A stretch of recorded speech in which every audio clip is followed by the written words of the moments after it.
Good God, blood! The investigator says my birthmark is at the exact spot of the wound. I never even thought anything of it. I didn't need it to know. I can remember what happened ever since I can remember anything. I am 9 now, the best tagger in this godforsaken product. I like to tell my story on its walls. But this happened 9 months 9 years earlier, when I was 42. She is wailing, crying inconsolably. My wife and sister-in-laws have tried everything to calm her down, have explained to her 1,000 times that we have not kidnapped her son, although we know that someone has maybe tried to. The call came from my nephew George. What I understood before the phone went dead was this: they tried to grab Sonny, they're following us in a silver Navigator. We knew Sonny as a good friend of George, but we never knew his mother, and she had never even heard of George, much less us.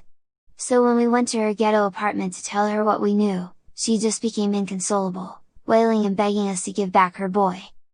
She was sitting down, thrashing about in a chair on the other side of the kitchen counter, the only table in the whole one-room apartment, in a grief-stricken fit of tears and despair. Her pleadings after several hours had devolved into undecipherable moans.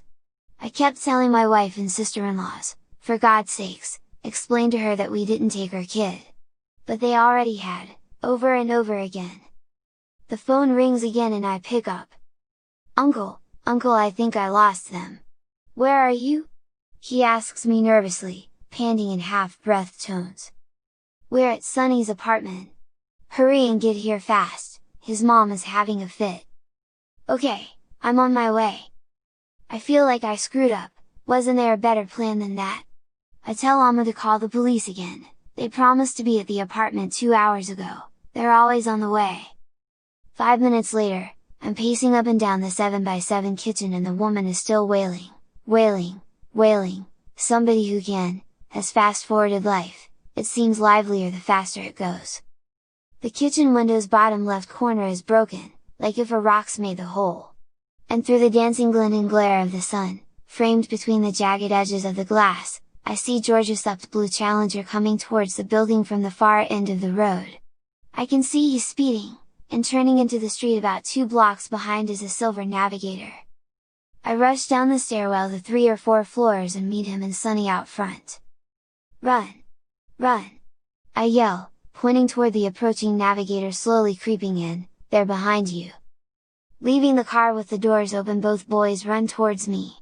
We run under the threshold of the entrance to the L-shaped freshly painted grey government-run building, just as the Navigator opens its doors and 5Z gangsters, dressed in all black, step out like enshrined saints into the courtyard below.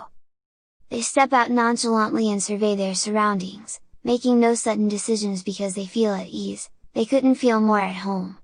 As we enter the apartment, the mother ecstatically embraces her son, but he pulls away from her and leads me into his bedroom, a 7x7 space separated from the rest of the dwelling by a slashed bed sheet with blue, purple, and scarlet swirls. Under his bed he has a .22 semi-automatic rifle and he hands it to me. George has told him that I used to be a hood before I became religious and then later stopped being religious. He's told him I used to be a bad gangster back in the day. I am the closest thing George has to a father. When he was 5 I told him not to call me dad. I am not your father, I am your uncle is exactly what I said. I didn't want the responsibility of being a dad. I was barely getting used to being a husband. He was my wife's blood nephew, not mine. Blood makes all the difference. Sonny had nothing of the sort, blood or not. Before I get a chance to say anything, the wails of police sirens draws my attention away. Sonny places a clip in my hand. Looking out of the window I can see 3 police cars surround the Navigator and the 5Z gangsters. The police quickly have the gang up against the Navigator and one by one they're cuffed and led into police cars. Sonny looks down at the last gangster about to be cuffed and says, "That's Jay, he's good."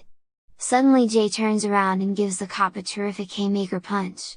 In one fell swoop, he scoops up the AR-15 rifle from the fallen cop's shoulder and begins mowing down officers right and left. My nephew George stares at me and the rifle and says, "Uncle!" in a way that calls for heroics. I answer the call. I step out to the balcony and take aim. Jay sees me on the balcony. He takes aim. I shoot. He shoots. I feel a buzzing in my brain. Everything is fuzzy. I think I missed. I think Jay didn't. What was I thinking? Am I going to die now? He is good, God, blood. I am not your father. Uncle, uncle. The end.